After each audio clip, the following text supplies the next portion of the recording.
Assalamualaikum warahmatullahi wabarakatuh. Jumpa kembali di channel YouTube Aribibo Project, channel yang membahas seputar dunia pendidikan yang berhubungan dengan operator sekolah atau informasi sekolah. Nah, di video kali ini saya akan membahas yang terkait dengan penerimaan peserta didik baru jenjang SMP ataupun SD ataupun TK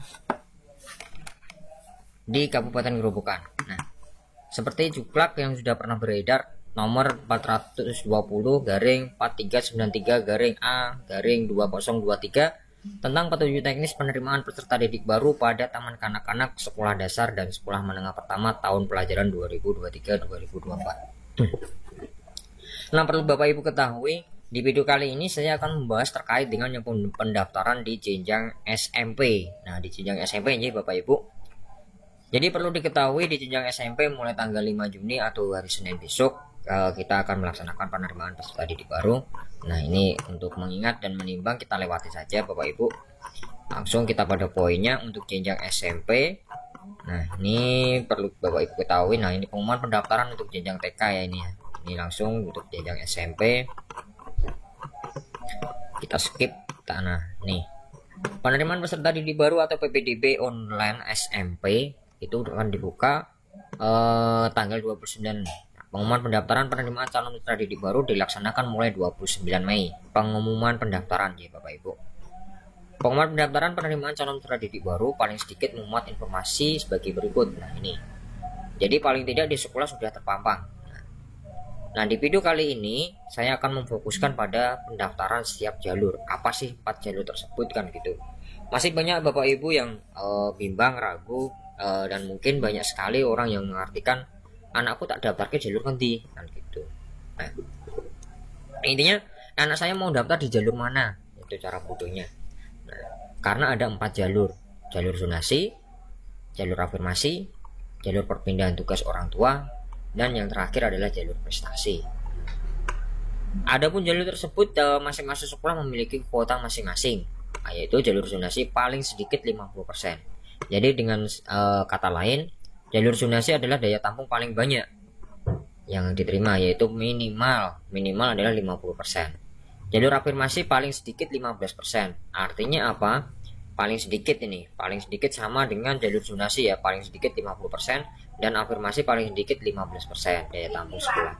Jalur perpindahan tugas orang tua paling banyak. Nah, ini untuk perpindahan tugas orang tua ini kan paling banyak 5%. Bisa saja diisi 1% dari kuota yang diterima gitu. Karena paling banyak 5%. Dan jalur prestasi adalah sisa kuota jika masih ada. Nah, jalur prestasi sisa kuota jika masih ada. Biasanya sekolah mengambilnya antara ini 50, ini 15, ini 5%, berarti 70. Jalur prestasinya adalah 30%. Ini mengacu paling dari juklak ya, 50, 15, 5%. Artinya paling sedikit, dan paling banyak ini. Nah, untuk waktu pendaftaran itu sendiri adalah secara online dilaksanakan 24 jam. Jam mulai tanggal 5 Juni 2023 pukul 8 sampai 8 Juni pukul 12 WIB. Artinya apa? Jangan dikategorikan sampai 12 ya. 12 ini jam 8. Tanggal 8 maksudnya. Maaf. Tanggal 8 paling yang akhir adalah jam 12 siang. Kalau yang pendaftaran tanggal 5 Juni itu adalah 24 jam. Nah, dari rumah bisa, datang ke sekolah pun bisa. Nah, untuk mengakomodir calon peserta didik yang tidak mampu dan calon peserta didik penyandang disabilitas dengan tanpa membatasi ragam disabilitas, maka seleksi PPDB melalui jalur afirmasi dibuka terlebih dahulu. Nah, pendaftaran calon peserta didik melalui jalur afirmasi dilaksanakan pada hari pertama tanggal 5 Juni 2023, dan selanjutnya apabila masih terdapat kuota untuk jalur afirmasi maka dapat dilaksanakan sampai batas akhir pendaftaran. Maksudnya begini Bapak Ibu, hari pertama tanggal 5 Juni nanti diprioritaskan adalah pendaftar afirmasi, ini yang kita layani. Namun tidak menutup kemungkinan Bapak Ibu bisa daftar dari rumah kan gitu. Ini yang kita layani di sekolah ataupun yang kita verifikasi. Untuk pendaftarannya jelas sama seperti tahun lalu, yaitu melalui laman gerobokan.siap-ppdb.com. Nah, ini nanti jangan lupa di video ini saya akan menjelaskan jalur-jalurnya. Jalur zonasi itu artinya apa? jalur yang diprioritaskan bagi letak kelurahan menuju ke sekolah yang dituju. Nah, itu adalah jalur zonasi. Misal di SMPA misalnya, SMPA kelurahannya ada 7 misalnya. Nah, itu akan diprioritaskan peringkat pertama jalur zonasinya. Artinya prioritas pertama itu seperti ini Bapak Ibu, jarak terdekat kelurahan menuju ke sekolahnya. Jadi acuannya bukan letak rumahnya ya Bapak Ibu, tapi letak kelurahannya.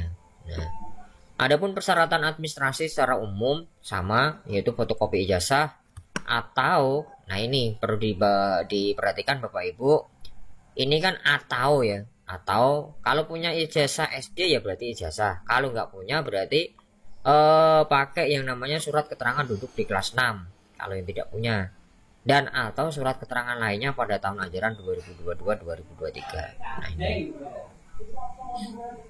Terus yang kedua, fotokopi akte kelahiran atau scan foto. Nah, ini nanti di scan ya Bapak Ibu, scan foto, scan akte kelahiran atau scan ya. Terus yang ketiga, scan kartu keluarga yang dikeluarkan sebelum tanggal 5 Juni. Artinya apa? Di jalur zonasi itu kakaknya harus tertanggal 5 Juni 2022. Nah, kalau semisal Bapak Ibu punya perubahan kakak misalnya tanggal 6 Juni 2022 terjadi kelahiran adiknya, artinya memiliki adik yang sehingga anak tersebut memiliki adik yang sehingga perubahan kakak tanggalnya kan menjadi 6 Juni dikeluarkannya. Nah, itu nanti mendaftarnya pakai 2 kakak Bapak Ibu, kakak lama di-scan dengan kakak baru atau menggunakan kakak lama. Tuh. Kakak lama plus kakak baru. Tuh. Intinya di situ kalau ada yang mengalami perubahan, karena kita mengacunya pada kakak ya, kakak.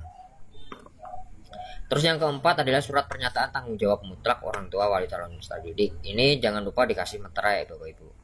Berusia paling tinggi 15 tahun pada tanggal 1 Juli 2023. Artinya maksimal penerimaan peserta didik baru itu berusia 15 tahun.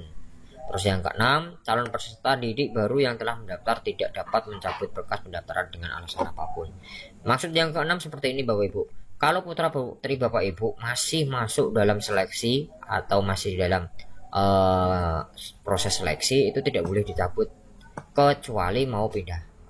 Artinya kecuali masih sudah tidak keterima ya, sudah tidak diterima, nanti Bapak Ibu bisa melaporkan ke admin sekolah yang dituju, pilihan pertama. Terus persyaratan pendaftaran jalur afirmasi, selain persyaratan umum sebagaimana persyaratan jalur zonasi, ditambah bukti keikutsertaan peserta didik dalam program. Jadi jalur afirmasi syaratnya sama dengan jalur zonasi, cuman dia ketambahan yaitu menu upload bukti salah satu keikutsertaan peserta dalam penanganan keluarga tidak mampu dari pemerintah, ada KIP. Ingat Bapak Ibu, di-scan kartu KIP ya Bapak Ibu. Kartu KIP itu bukan yang ATM, tapi kartu yang berbentuk seperti ATM. Di pojok kanan bawah itu ada 6 angka atau 6 huruf yang bisa dicek di online. Terus kartu keluarga sejahtera, kartu program keluarga harapan atau PKH. Terus kartu Indonesia Sehat. Nah, ini kartu Indonesia Sehat ini adalah KIS atau BPJS atau KIS ya, KIS yang dikeluarkan oleh pemerintah yang dimana tertera nama-namanya ini. Di sini di KIS. Tidak semuanya orang punya ini. Ya mungkin sekarang sama ya namanya KIS. Tidak ada perbedaannya. Ini sulit untuk panitia, nanti diusahakan kita pakai KIP atau KKS atau PKH. Karena nomor 4 ini kartu Indonesia Sehat, kalau memiliki kartu Indonesia Sehat pasti memiliki di antara kartu yang lain ini. Ada KSKS, ada BPNT atau kartu sembako, itu pasti punya. Karena KIS adalah prioritas yang selanjutnya. Yang pertama adalah kartu sejahtera nih, KKS, kartu keluarga sejahtera atau PKH. Tuh. Terus jalur perpindahan tugas orang tua. Nah, jalur perpindahan tugas orang tua itu artinya seperti ini Bapak Ibu. Selain persyaratan umum tadi, kalau perpindahan tugas yang diupload adalah ini, perpindahan atau surat tugas orang tua, misalnya instansi, lembaga, kantor atau perusahaan tempat bekerja. Ini misal di tahun 2022 orang tuanya memiliki dipindah tugaskan ke Kabupaten Grobogan atau di kecamatan yang ada di Kabupaten Grobogan. Nah, dengan kata lain, anak tersebut bisa memanfaatkan kartu pindahnya atau surat tugas orang tua, perpindahan tugas orang tua yang didaftarkan di perpindahan tugas orang tua. Namun kuotanya sangat kecil Bapak Ibu, maksimal tadi 5%. Bisa jadi sekolah membuatnya hanya 2%, seperti itu. Nih. Terus untuk jalur persyaratan prestasi. Nah, ini. Mari Bapak Ibu kita pahami jalur prestasi ya, jalur prestasi. Jalur prestasi itu tidak semata-mata kita nanti diikutkan atau dites ya, atau dites dalam PPDB online tahun 2023-2024 ini tidak ada tes saja. Semuanya adalah berbasis daring atau online, tidak ada tes. Ingat, tidak ada tes, mau jalur prestasi pun tidak ada tes. Jadi perlu diketahui Bapak Ibu, jalur prestasi itu kita jangan minder. Jangan takut, anak saya nggak punya prestasi ya Pak. Jangan seperti itu Bapak Ibu. Jalur prestasi itu tidak semata-mata mereka memiliki sertifikat atau piagam penghargaan yang pernah diikuti. Tapi jalur prestasi kalau misalnya putra-putri Bapak Ibu itu nilai rata-ratanya 90, itu kan termasuk anak yang memiliki prestasi di bidang akademik. Nah, namun tidak memiliki piagam. Nah, ini perbedaannya Bapak Ibu. Di jalur prestasi ini itu daftarnya jangan buru-buru. Kenapa jangan buru-buru? Kita lihat dulu jurnalnya. Anak kita nilainya berapa? Masih masuk nggak di kuota yang diterima? Misalnya 107 yang diterima atau 100 lah. Anak kita rata-rata nilainya 85. Kita lihat jurnal, oh ternyata masih masuk di harapan 70, di peringkat 30 misalnya. Peringkat 30. Berarti kan masih ada 70 yang di bawah kita, di bawah putrane panjenengan. Tuh. Nah, untuk syarat jalur prestasi adalah nilai rata-rata rapot 5 semester, yaitu kelas 4 semester 1-2, kelas 5 semester 1-2, dan yang terakhir adalah kelas 6 semester 1 dari sekolah. Contoh ada di lampiran, nanti bisa dilihat. Terus syarat yang kedua, fotokopi sertifikat atau scan sertifikat piagam penghargaan yang diterbitkan paling singkat 6 bulan dan paling lama 3 tahun sebelum tanggal pendaftaran PPDB bila memiliki. Nah, ini Bapak Ibu, perlu Bapak Ibu ketahui, di piagam ini tertera adalah bila memiliki Bapak Ibu. Bila memiliki, perlu diperhatikan. Ini adalah bila memiliki. Sebagaimana kalau Bapak Ibu tidak memiliki atau putra putri Bapak Ibu tidak memiliki, dia bisa menggunakan yang ini, nilai rapot. Nih, ini. Saya gambarkan Bapak Ibu untuk jalur prestasi. Nah, ini. Misalnya Bapak Ibu, ini semisal putra putri Bapak Ibu nilai rapotnya, rata-rata rapotnya adalah 90. Nah, ini 90. Ini tanpa memiliki piagam. No piagam. Tidak ada piagam. Nah, sedangkan lawannya memiliki piagam, namun rata-rata rapotnya adalah 75. Misal dia memiliki piagam tingkat kecamatan juara 1. Nah, berarti plus juara 1 pemerintah misalnya Popda. Kalau nggak salah 22 atau berapa ya, lupa saya.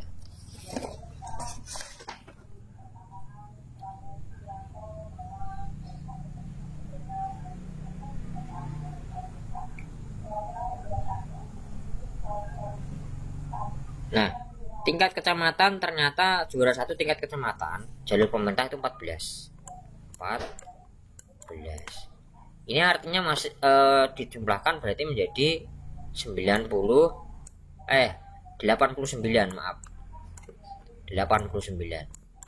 Nah, dengan kata lain, putra Bapak Ibu yang nilai rata-rata rapotnya 90 itu masih bisa diterima Bapak Ibu dan mengalahkan mereka yang memiliki piagam penghargaan ini. Nah, jadi Bapak Ibu jangan takut untuk ngambil jalur prestasi. Ini bisa hanya rata-rata rapot, nggak perlu punya piagam. Jadi di sini sebenarnya saya menekankan di jalur prestasi. Banyak sekali info di luar sana menjelaskan bahwa jalur prestasi itu pada takut, pada minder, pada nggak berani. Anak saya nggak pandai Pak, nggak punya piagam. Bukan seperti itu Bapak Ibu. Kita hanya mau menggunakan nilai rata-rata rapot saja sudah cukup, sudah bisa. Tidak perlu memiliki piagam kalau nilainya memang bagus. Seperti itu nih Bapak Ibu. Jadi di sini saya menegaskan saja di jalur prestasi ya. Jalur prestasi ini kalau nilainya bagus nggak usah takut, nggak usah minder, nggak usah mikir macam-macam. kita ikuti alur saja, semuanya berbasis online, semuanya bisa dilihat di laman grobogan.siap-ppdb.com. Nah, yang selanjutnya yang perlu saya tegaskan kembali, Bapak Ibu orang tua yang mendaftarkan putra putrinya jangan langsung dikelendarkan, karena sistemnya semuanya online. Bapak Ibu pantau juga online di sini di https://grobogan.siap-ppdb.com. Di situ ada yang namanya hasil sementara. Nah, hasil sementara, kenapa tulisannya hasil sementara? Karena hasil final adalah nanti tanggal 8 pukul 3 sore. Nah, jadi di sini saya hanya menegaskan bahwa jalur prestasi itu tidak hanya untuk mereka yang memiliki piagam atau sertifikat. Tidak, tapi mereka yang memiliki nilai bagus itu bisa memasuki jalur prestasi. Kenapa namanya jalur prestasi? Karena anak-anak yang masuk di jalur ini adalah yang memiliki nilai bagus, tidak semata-mata memiliki prestasi lomba atau perlombaan, bukan Bapak Ibu. Nah, itu mungkin di situ 4 jalur yang perlu Bapak Ibu ketahui. Nah, calon peserta didik baru mengunggah atau upload dokumen persyaratan sesuai jalur pendaftaran format PDF, JPEG atau PNG ukuran maksimal file 1 MB. Itu artinya apa? Nanti kalau Bapak Ibu menyekankan ke orang lain, bilang saja untuk pendaftaran PPDB maksimal 1 MB mas, nah, gitu. Nanti biar dibuatkan 900 KB. Namun bagi Bapak Ibu yang kesulitan untuk mendaftar, bisa langsung daftar ke sekolah yang ingin dituju atau di pilihan pertama. Nah, ini dalam pendaftaran ini Bapak Ibu diwajibkan untuk memilih 2 pilihan sekolah yang akan dituju. Misal, kalau saya melihat ambil jalur zonasi. Jalur zonasi caranya seperti ini. Yang pertama, ambillah sekolah favorit. Nah, sekolah favorit mungkin jaraknya jauh dari rumah.